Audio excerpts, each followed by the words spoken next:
ഈ പ്രോപ്പർട്ടി ട്രാൻസാക്ഷനുമായിട്ട് ബന്ധപ്പെട്ടിട്ട് എപ്പോഴാണ് TDS പിടിക്കേണ്ടത് എന്ന് പല ആളുകൾക്കും സംശയമാണ്. നമുക്ക് വന്നിരിക്കുന്ന ഒരു ചോദ്യം നോക്കാം. ഒരു സംശയം, അപ്പോൾ 30 ലക്ഷത്തിന് താഴെ വിൽപ്പന നടത്തുന്ന വസ്തുവിന് ടാക്സ് TDS ആവശ്യമില്ലേ, ITR മാത്രം ഫയൽ ചെയ്താൽ മതിയോ എന്നാണ് ചോദിച്ചിരിക്കുന്നത്.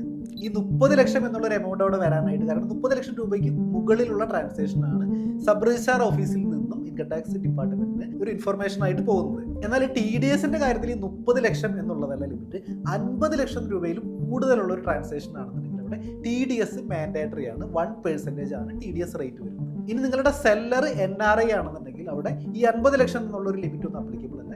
എത്ര രൂപയാണെങ്കിൽ പോലും, ഇപ്പോൾ 1 ലക്ഷം രൂപയുടെ ഒരു ഇമ്മൂവബിൾ പ്രോപ്പർട്ടി ഡീൽ ആണെങ്കിൽ പോലും അവിടെ TDS അപ്ലിക്കബിൾ ആണ്. അപ്പോൾ സെല്ലർ NRI ആണെന്നുണ്ടെങ്കിൽ TDS അറ്റ് ദ 1 രൂപ തൊട്ട് സ്റ്റാർട്ട് ചെയ്യുന്നതാണ്. അപ്പോൾ സാധാരണ ട്രാൻസാക്ഷനിൽ TDSന്റെ ലിമിറ്റ് 50 ലക്ഷമാണ്. NRI ആണെന്നുണ്ടെങ്കിൽ അതിന് പ്രത്യേകിച്ച് ലിമിറ്റ് ഇല്ല. എത്ര പേയ്മെന്റ് കൊടുക്കുകയാണെന്നുണ്ടെങ്കിലും TDS അപ്ലിക്കബിൾ ആണ്. ടാക്സുമായോ പേഴ്സണൽ ഫിനാൻസുമായോ ബന്ധപ്പെട്ട് നിങ്ങൾക്കുള്ള സംശയങ്ങൾ താഴെ കാണുന്ന നമ്പറിൽ ഒരു വോയിസ് മെസ്സേജ് ആയോ ടെക്സ്റ്റ് മെസ്സേജ് ആയോ അയക്കുക. ചോദ്യങ്ങളുടെ പ്രാധാന്യം അനുസരിച്ച് റിപ്ലൈ തരാം. ഫിനാൻസ് ആൻഡ് ടാക്സ് അപ്ഡേറ്റ്സിനായിട്ട് നമ്മുടെ ചാനൽ ഫോളോ ചെയ്യുക.